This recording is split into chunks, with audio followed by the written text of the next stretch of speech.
जाधव.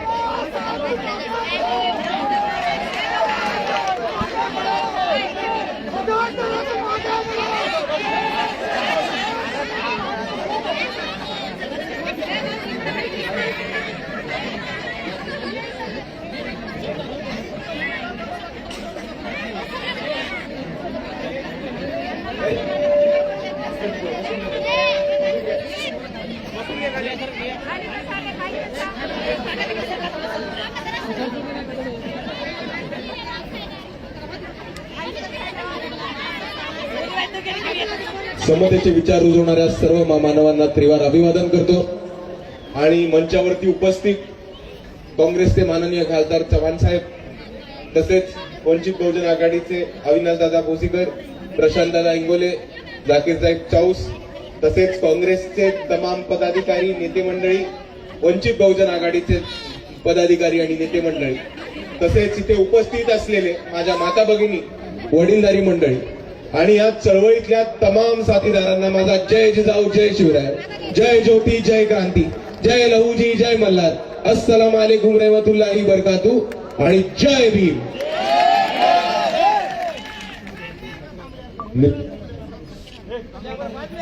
मित्रांनो, येत्या 15 तारखेला आपल्याला साठी एक खूप महत्वाची निवडणूक आलेली आहे.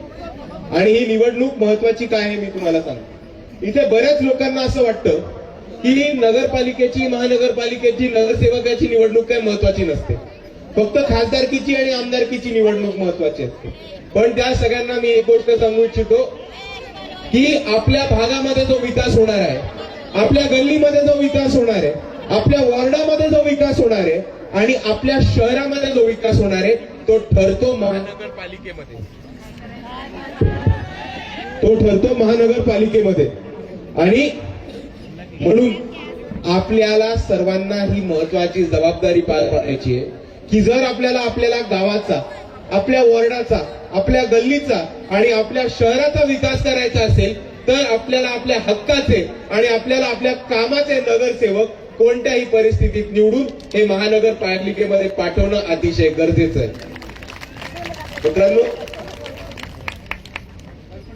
तुमच्या घराला नळ आहे की नाही, त्या नळाला पाणी येतं की नाही, ते येणारं पाणी स्वच्छ आहे का, पिण्याचं गरजेचं आहे का, किती दिवसानंतर पाणी येतं, आपल्या गल्लीमध्ये रस्ते आहेत का, आपल्या गल्लीमध्ये, आपल्या वॉर्डामध्ये नाले आहेत का, त्या नाल्यांना कव्हर आहे का, शाळा आहे का, आरोग्य सेवा आहेत का, हे सगळ्या गोष्टी महानगरपालिकेच्या निवडणुकीवरती ठरवल्या जातात. कारण नगरसेवकच ही लोक असतात जी खऱ्या अर्थाने वॉर्डामध्ये घुसून कामं करू शकतात आणि वॉर्डाचा विकास करू शकतात. आणि म्हणून जर आपल्याला चांगल्या सोयी सुविधा हव्या असतील, जर आपल्याला चांगल्या दर्जाचं सुविधा उपलब्ध करून पाहिजे असतील आणि जर आपल्याला आपल्या नगरपालिकेचा रखडलेला विकास सुधारायचा असेल तर आपल्याला आपल्या हक्काचे आणि कामाचे नगरसेवक निवडून देणं हे खूप गरजेचं आहे. मित्रांनो, हे आपण सर्वांनी समजून घ्या, हे मी आपल्या सर्वांना विनंती करतो. हेच बोलत असताना आज जरी आपण नांदेडची परिस्थिती बघितली तर किती दिवसाआड पाणी येतं? 4 दिवसाआड पाणी येतं. आणि स्वच्छ पाणी येतं का? पिण्याचं पाणी येतं का ते? नाही. दुसऱ्या बाजूला आपल्या सर्वांच्या घराला वीज आहे, नावावरती मीटर आहे, प्रत्येकाला ज्याचं प्रत्येकाचं नाव घरकुल योजनेमध्ये आलंय का? घरकुल योजनेमध्ये नाव नसेल आलं किंवा योजनेमध्ये नाव आलं असेल तरी घरकुल मिळाले का? पैसे मंजूर झाले तरी अख्खे पैसे मिळालेत का? नाही. नाल्या आहेत का? नाही. आणि हे प्रश्न आपल्याला सोडवायचे असतील तर आपल्याला एकच उपाय, एकच ऑप्शन काय की आत्ताचे नगरसेवक भाजपचे सरकार सत्तेच्या बाहेर उचलून टाका आणि वंचित बहुजन आघाडीची सत्ता स्थापन करा, काँग्रेस पक्षाची सत्ता स्थापन करा. हाच एक आपल्या सर्वांसमोर उपाय.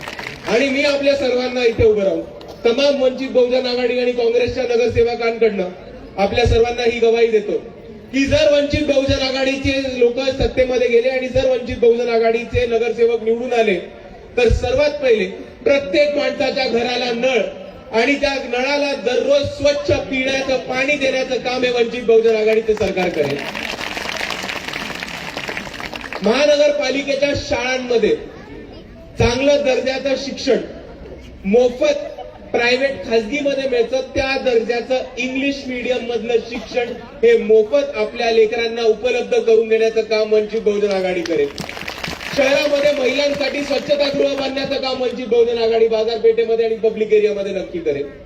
प्रत्येक माणसाच्या घराला मीटर, इलेक्ट्रिसिटीचं मीटर आणि ते मीटर तुमच्या नावावरती असेल याची खात्री वंचित बहुजन आघाडी घेऊन आपली पाणीपट्टी सुद्धा प्रत्येक माणसाच्या नावावरती करेल. वंचित बहुजन आघाडी घरकुलच्या योजनेमध्ये ज्या ज्या लोकांची नावं आली नाहीयेत, ज्या ज्या लोकांची नावं वगळली गेली आहेत, त्या लोकांची नावं घरकुल योजनेमध्ये टाकून प्रत्येक माणसाला घरकुल योजनेखाली घर देण्याचं काम हे वंचित बहुजन आघाडी सत्तेमध्ये आल्यानंतर नक्कीच करणार आहे. आणि मला हेच बोलत असताना एक आपल्याला आठवण करून द्यायची की 3-4 महिन्यापूर्वीचा प्रसंग आठवा की नांदेडमध्ये खूप मोठ्या प्रमाणामध्ये पाऊस झाला होता. कितीतरी लोकांच्या घरामध्ये पाणी घुसलं होतं, नुकसान झालं होतं, सामानाचं, मालमत्तेचं, घरात ठेवलेल्या टीव्ही, फ्रीज, इतर गोष्टींचं खूप मोठ्या प्रमाणात नुकसान झालं. आणि इकडच्या सरकारने आपल्याला एकही मदत केली का? भाजपवाले आले होते का? शिंदे गटवाले आले होते का? अजितदादावाले आले होते का? शरद पवारवाले आले होते का? उबाटावाले आले होते का? नाही. आपल्यासाठी कोण आलं होतं? जे 10,000 आपल्या सर्वांच्या खात्यामध्ये मिळवून दिले ते कोणी मिळवून दिले होते? वंचित बहुजन आघाडी आणि फारुख सर अहमद यांनी ते मिळवून दिले होते. आणि म्हणून मी आपल्या सर्वांना एवढीच विनंती करतो की आज जी लोक आपल्यासाठी कामं करतात, आज जी आपली लोक आपल्यासाठी उभे राहतात, आज जी लोक आपल्यासाठी लढत राहतात, ती लोक आपल्या सर्वांच्या समोर या मंचावरती उपस्थित आहेत आणि ती लोक वंचित बहुजन आघाडीच्या गॅस सिलेंडरवरती उभी आहेत. आणि आपल्या सर्वांची ही जबाबदारी राहते की जी लोक आपल्याला निवडून देतात, जी लोक आपल्यासाठी धावून येतात, जी लोक आपल्यासाठी मदत करतात, जी लोक आपल्या अडीअडचणीमध्ये उभी राहतात, त्यांना आपण निवडून दिलं पाहिजे. ही आपल्या सर्वांची जबाबदारी आहे. आणि म्हणून मी आपल्या सर्वांना विनंती करतो की येणाऱ्या निवडणुकीमध्ये आपल्याला आपलं मत अजून कुठेही नाही ठेवायचं. आपल्याला आपलं मत हे आपल्या हक्काच्या वंचित बहुजन आघाडीच्या मागे उभं करायचंय. आणि ह्या नांदेडमध्ये वंचित बहुजन आघाडीचा झेंडा गाडून आपल्याला महानगरपालिकेवरती आंबेडकरवादी चळवळीचा झेंडा फडकवायचा आहे. ही महत्वाची गोष्ट आपल्याला येत्या 15 तारखेला. आणि मित्रांनो, हेच बोलत असताना मला लोकांना काही अजून 1-2 गोष्टी सांगायच्या. हे म्हणजे जेव्हा या महाराष्ट्रामध्ये कोणतीही अडी अडचण येते, जेव्हा या महाराष्ट्रामध्ये कोणताही अन्याय अत्याचार होतो आणि जेव्हा या महाराष्ट्रामध्ये कोणत्याही पीडितावरती शोषण होतं, तेव्हा एक पक्ष आणि एक माणूस आपल्या सर्वांसाठी उभा राहतो, ते म्हणजे वंचित बहुजन आघाडी आणि बाळासाहेब आंबेडकर. आपल्याला आठवत असेल की या महाराष्ट्रामध्ये दंगलीचं प्रकरण घडलं होतं. भीमा कोरेगाव नंतर एक मोठं दंगलीचं प्रकरण घडणार होतं आणि कोपर्डीच्या कांडानंतर एक मोठं दंगलीचं वातावरण उभं होतं.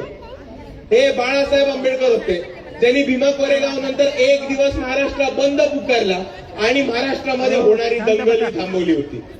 दुसऱ्या बाजूला आपल्याला आठवत असेल की मुसलमानांच्या पोरांना टिपू सुलतानचे स्टेटस ठेवण्यासाठी और औरंगजेबचे फोटो ठेवण्यासाठी इकडचं भाजप आणि शिवसेनेचं सरकार त्यांना अरेस्ट करत होतं, त्यांना पोलीस लॉकअप मध्ये टाकून बेदम मारत होतं. आणि हे ते बाळासाहेब आंबेडकर होते ज्यांनी औरंगाबादमध्ये औरंगजेबच्या मजारीवरती गेले, औरंगजेबच्या मजारीवरती फुलाची एक चादर चढवली. लातूरमध्ये वंचित बहुजन आघाडीच्या मंचावरती टिपू सुलतानचा फोटो लावला, त्या फोटोला एक फुलांची हार घातला आणि बाळासाहेब आंबेडकरांनी हे स्टेटमेंट केलं होतं आणि फडणवीसला चॅलेंज केलं होतं, हे म्हणत की इकडचे मुसलमान पोरं तर फक्त व्हॉट्सअपवरती स्टेटस ठेवतात, फेसबुकवरती स्टेटस ठेवतात. आम्ही औरंगजेबच्या मजारीवरती फुलाची चादर चढवून आलोय. आमच्या स्टेजवरती डॉक्टर बाबासाहेब आंबेडकर, छत्रपती शाहू महाराज, छत्रपती शिवाजी महाराज, महात्मा ज्योतिबा फुले यांच्यामध्ये टिपू सुलतानचा फोटो असतो. तुम्ही मुसलमान पोरांना काय हात लावताय? जर तुमच्यामध्ये दम असेल तर वंचित बहुजन आघाडीच्या विरुद्ध ऍक्शन घेऊन दाखवा.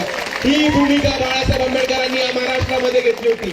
आणि जेव्हा महाराष्ट्रामध्ये बाळासाहेबांनी ही भूमिका घेतली तेव्हापासून मुसलमान पोरांना अरेस्ट करण्याचा सिलसिला बंद म्हणजे बंद झाला होता. आणि हा महाराष्ट्राच्या इतिहासाला गवा आहे. आणि इथे बरेचसे धर्मांध हिंदुत्ववादी ताकदी आहेत.